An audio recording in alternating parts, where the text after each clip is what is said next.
Stepmom falsely accused me of Assa to stop me from getting my dad's inheritance when I was 21. My dad believed her and decided to cut me off. 7 years later my dad found out the truth.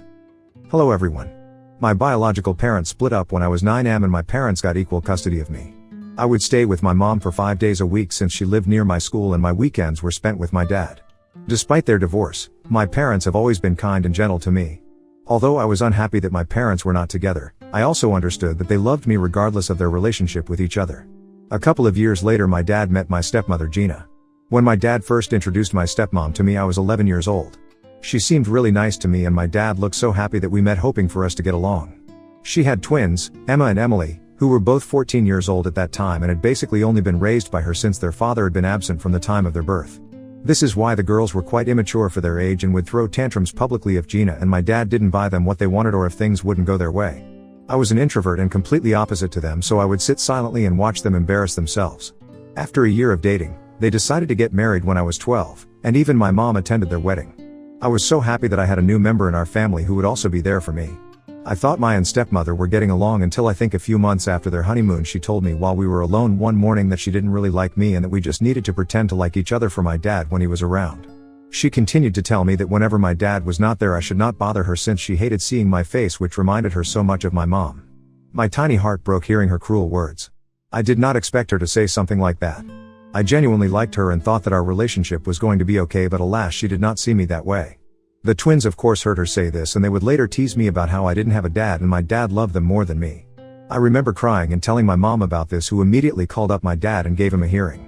My dad assured her that there was no way that stepmom would have said something like that to me and that I might have misheard her.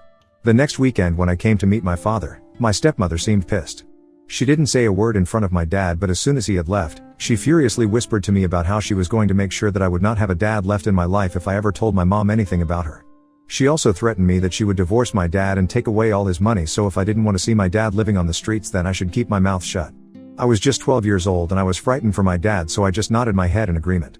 From that day forward, Gina made it her personal mission to make my life hell in every way possible, and because I was a child I thought I would have to take it with my mouth shut. Whenever it was just me and SM, she would say things to get to me, and I would just not say anything, hoping and praying that she would stop bullying me. She would talk about my height and weight and would say how ugly I was. I hoped my dad would notice, but he never did. In fact, he thought Gina and I had a good relationship and would force me to go shopping/eating with her and the kids. She would take my dad's card to pay for our meals, yet she would not let me eat anything in the restaurant. I was only ever allowed to have soup or dessert but no main course. I would sit miserably watching them finish off the main course while crying quietly. I would then come back home hungry and she would then force me to go to bed hungry. There have been so many nights when I would cry myself to sleep hungry and tired of her hate towards me. At that point, I was at my wit's end, scared, angry, and frustrated with both my stepmom and my dad. This is why I would dread visiting my dad during the weekends, and whenever it was Friday evening, I would try to escape visiting my dad by coming up with excuses like stomachache so I could stay over with my mom.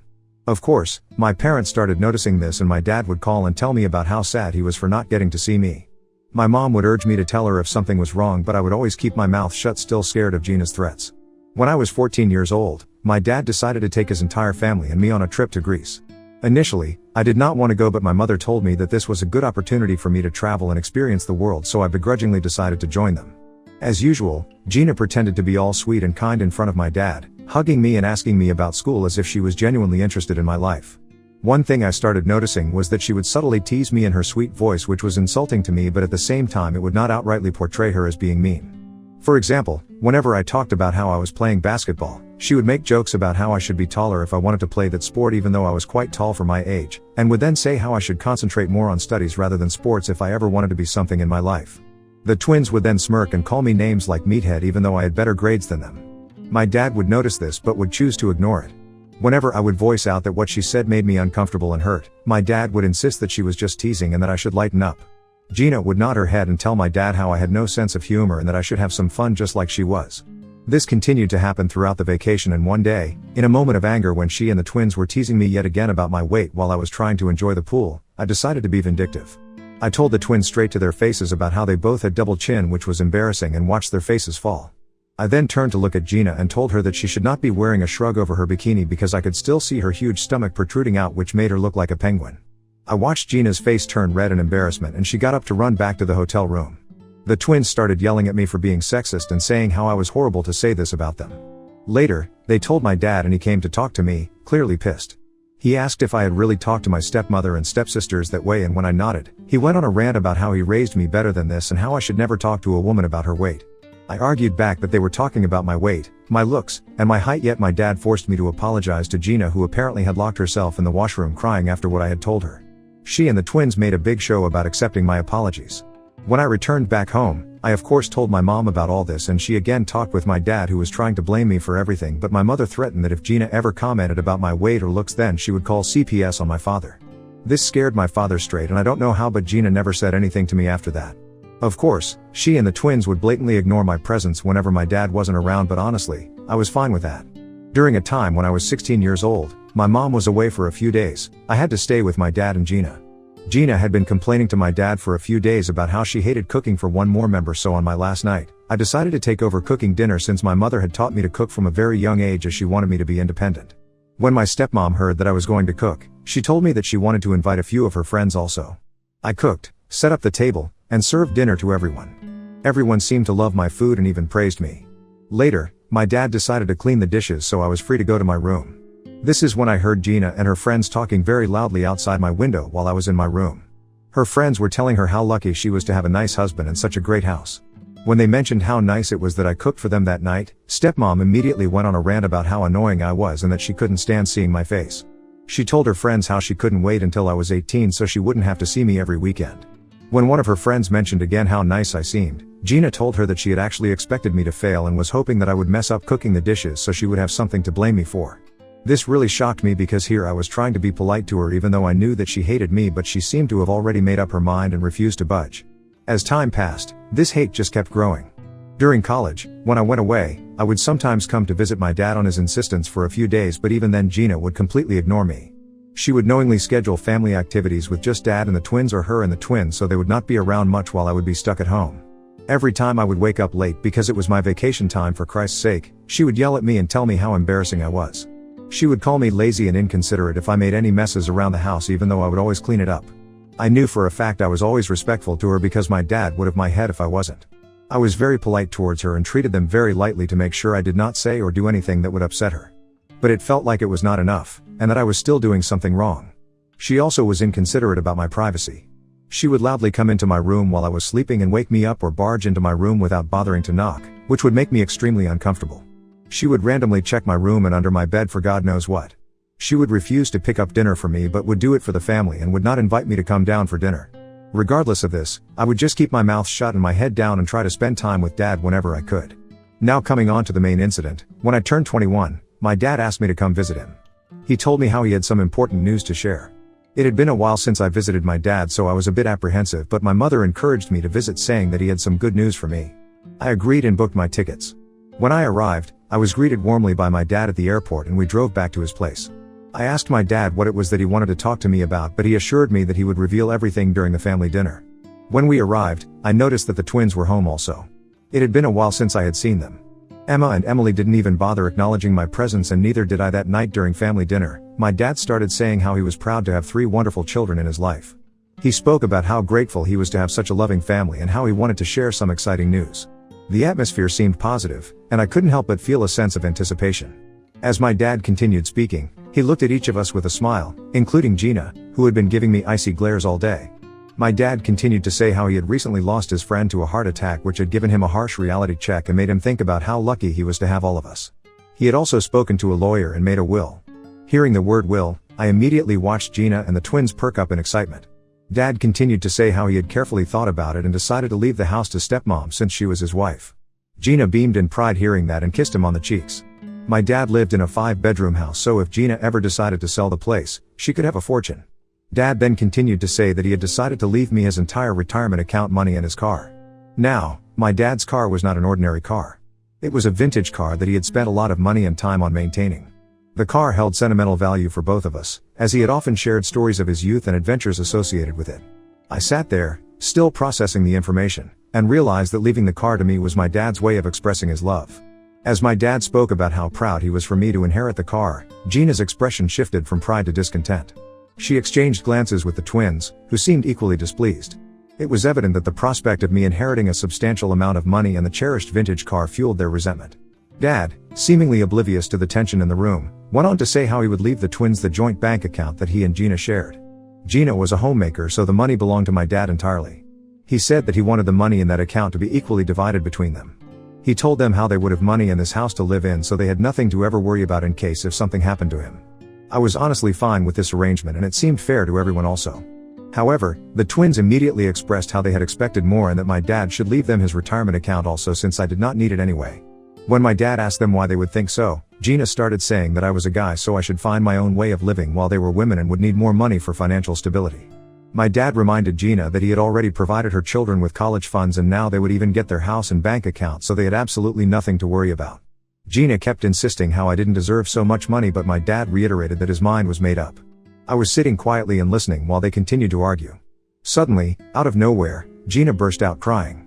We looked at her concerned, and my dad told her that this wasn't even something to cry about since he had fairly divided everything. Gina, between sobs, started saying how she had kept her mouth shut for all these years to protect the family, but that she could no longer take it anymore. The room fell into an awkward silence, and my dad and I exchanged puzzled glances. Despite the tension, he gently urged Gina to share whatever was burdening her. Amidst sobs, Gina began to say how a few years ago, I had tried to force myself on her, but she had tried to hide it to protect me. I was taken aback, shocked by the unexpected accusation. Before I could even process what was happening, Gina began to elaborate on her false claims. She told my dad that after our vacation in Greece, where we had that argument over weight and height, I would always stare at her and try to come into her bedroom uninvited. I sat frozen in my chair as she continued to fabricate a story about how I would try to barge in every time she had a shower or come too close to her face when we were alone. She told my dad how she dreaded having me over every weekend because of this, since she was afraid that I would do this with the twins too. I tried to defend myself, furiously denying the baseless accusations and yelling at her for having the audacity to even make up such claims, but Gina continued to cry like a victim. She spoke about how as I started to grow older I would make her more and more uncomfortable, and on one occasion when she and I were alone, I tried to force myself on her. My eyes widened in shock and blood drained from her face after hearing such a huge accusation from her lips. My dad looked confused and concerned, and his eyes darted from me and to Gina, clearly at a loss for words to say. Gina kept telling her story, saying she suffered in silence for years, afraid to speak up for the sake of the family. I yelled at Gina that she was a psycho, since there was no way that I had ever even looked at her inappropriately, let alone touched her. Gina yelled back that she was no longer going to keep her mouth shut and that she needed to expose a monster like me. The twins started shouting at me furiously for putting their mother through all this and used words like rapist and molester. My head was spinning and all of this felt like a bad dream. I couldn't even imagine how a pleasant evening had turned into wild accusations being thrown at me. I looked at my dad for support, but he kept quite clearly trying to process everything that Gina had said. He asked her if what she had spoken was true, and Gina nodded, saying she would never lie to him about his own son and that as his wife, he should believe him. While I tried to defend myself, my dad asked her again about why she didn't speak about this earlier, and Gina told him how she was afraid no one would believe her since I was a minor who was trying to do inappropriate things with her. After all, she was the stepmother who had married my dad, so people would not take her word, so she had to bear all this silently to protect the family. I was crying at this point, begging my dad to not believe her. I had never imagined that Gina was vile enough to make up such atrocious things even after what she had put me through all those years. Unfortunately, Gina's manipulation had taken its toll on my relationship with my dad, and he seemed torn between trusting me and believing the woman he had married. The twins, influenced by their mother's narrative, chimed in with support for Gina's false accusations and yelled at me to get out of their house. I yelled back that this was my dad's place and that they shouldn't believe what their mother was saying since it wasn't true. My dad was sitting quietly in the midst of chaos. He then looked up at me and told me that I needed to leave the house until this matter was resolved. It felt like a punch to the gut, being rejected by my own father who was believing his second wife over me. Hurt, confused, and betrayed, I packed my belongings and left the home I once thought was mine. I flew straight to be with my mother, who was shocked to see me at her doorstep. When I told her everything, she was beside herself with rage and was ready to go face up with stepmom, but I requested her to not do something like that since there was no guarantee about how psycho Gina was. If she could make up such crazy lies just to get me kicked out of my dad's house just because she was upset at what I was going to inherit, then she could make up a lot more to destroy my life. I couldn't take the risk of having her in my life any longer, and this is why I decided to cut off my dad permanently. Since he had chosen to believe her, he didn't deserve to have me in his life. Later, I heard from my mom that my dad did call and tell her about how he was ashamed to have a son like me and that he wanted nothing to do with me. My mom tried to defend, but it fell on deaf ears. She also received a lot of flack from my dad's side of the family, who believed Gina's story as well and told my mother that she had raised a pervert. I can't even imagine how painful it must have been for my mother to have heard these words about her son. Clearly, the damage was done and Gina had won. I wish I could write that my life started improving after cutting her off, but it didn't. Gina and the twins would continue to send me a barrage of text messages saying unspeakable things and threatening that I should stay away from my dad forever. It became so bad that I had to change my number just to escape them. Things didn't improve for me even after that, because after what Gina had put me through, I was scared of being with / near any woman. I was scared that I would be again falsely accused of something like this and lose my job and career. I was afraid to meet anyone or go out on dates. Throughout all this, Mom has stood by me and believed me. I went through severe depressive and suicidal episodes, and my mom flew to live with me for a couple of months so I would be alright. Slowly, my mental health recovered and I started to live my life. Eventually, I met a wonderful woman named Marcia who brought the sunshine into my life. She has absolutely changed my life and my mom adores her as well. Marcia and Mom are everything to me, and thanks to them, I continue to live my life with a purpose. Just a week ago, I received a call from an unknown number. Thinking it might have been Amazon, I picked it up. To my shock, it was Dad. I was taken aback by hearing his voice. The first thing he told me was how much he had missed me. It had been a long time, almost 7 years, since I had heard from him. He sounded old. I asked him about how he got my new number since not a lot of family members had it, but my dad dodged the question and asked me if I was doing okay. I kept quiet and then told him to not bother me again since I had nothing to tell him. This is when my dad broke down and started to cry. He begged me to forgive him and kept saying how bad he was to have abandoned his own son. My curiosity piqued and I waited for him to explain himself. That is when my dad started to say how Gina had been cheating on him with his best friend for a few years, and after he confronted her with proof, she didn't even bother hiding any longer and said how she was tired of being married to a pathetic man like him. Gina revealed to him that she had only married him for his money and that she hated being someone like him. When my dad kept pushing her for more truth, she finally admitted how she had made up all those accusations about me because she hated me as well and wanted all my dad's wealth for herself and her daughter because they deserved it. As you can imagine, my dad divorced her and she got nothing from the marriage since she had an affair, even though her lawyers tried to fight for alimony. My dad continued to say how he had been waiting to divorce Gina so he could officially get in touch with me and apologize for what he had put me through. He said how he wanted to catch up on lost time so we could have a better father-son relationship. At the mention of father and son, I couldn't help but scoff. I told him that he was no father of mine after how he quickly abandoned me for his wife's nasty accusations. I told him that I wanted nothing to do with him and didn't want him to bother me anymore. I cut the call and hoped that he would get the message. However, since then, I have been bombarded with calls from my dad and his side of the family who I don't even talk with about how my dad has suffered enough and I am just making it harder on him. I feel conflicted with their messages. Ida for refusing to talk with my dad after he cut me off for false accusations by Gina. Update 1. Okay, so my post was locked, but hopefully it's okay now. I've posted the link and tried my best with spacing. I'm on mobile. For all the support and advice received, I really appreciate and am wholeheartedly so grateful to all who helped me to see how I was. Thank you. To explain a bit further, I am not just furious at my dad for believing my stepmother over me, but also for all those years she harassed me and he did nothing to protect me. I was the child and she blackmailed and manipulated me while I would keep quiet. I have never told anyone about that. I think it's time I open up about this to my mom and let her know exactly what I went through, since I know she will understand. Update 2. Hi everyone. It's been a week since I updated. For everyone concerned about my mental health, I am doing okay. Thank you everyone for being so kind. Now first things first, I booked tickets for my mom to come and visit me so I could tell her and Marcia everything. They already knew something was up with me. I started to tell them about how Dad had contacted me after all these years, which shocked my mom. She asked me why he did so and I told her. She had no idea that he had gone through a divorce and was furious at Gina for what she had put everyone through. Then, I told both of them about how Gina would manipulate me when I was just 12 years old. I told them about how she would bully me while Dad wasn't around and would threaten to divorce him if I ever decided to tell him.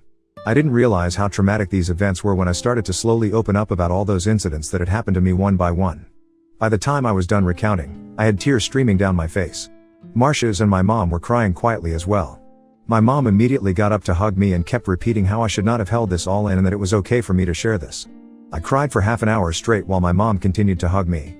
Marcia also told me how no child should have gone through this and that it was completely fine if I chose to not speak to my dad ever again, since he should have done a better job protecting me.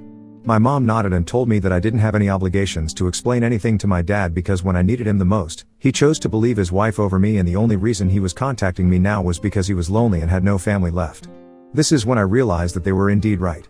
My dad perhaps never really loved me, because had he really loved me and known me, he would have never believed that I was capable enough to sexually assault someone. Since then, my mind has been made up after the conversation. After years, I feel so much lighter saying all my past with Gina out loud to my mom and Marcia. I have blocked my dad and will continue to block any other family member who decides to interject in my life. I owe no explanations to the ones who chose to abandon me. Update 3. Wow, I wrote this post 6 months ago and I can't believe how much my life has changed since. I want to start by sharing something happy. I proposed to Marcia, and she said yes. My mom is happy for us, and we're thinking about moving closer to her because the schools are better there. Both of us can work from anywhere, so it makes sense for our future family. I've also started therapy, thanks to the advice of people on Reddit. It's helping me feel better step by step. I'm trying to focus on the good things in my life, like Marcia and my mom. They've been there for me, and I'm grateful for their support. The past has been tough, but I'm looking ahead to a brighter future, free from all the lies and family drama.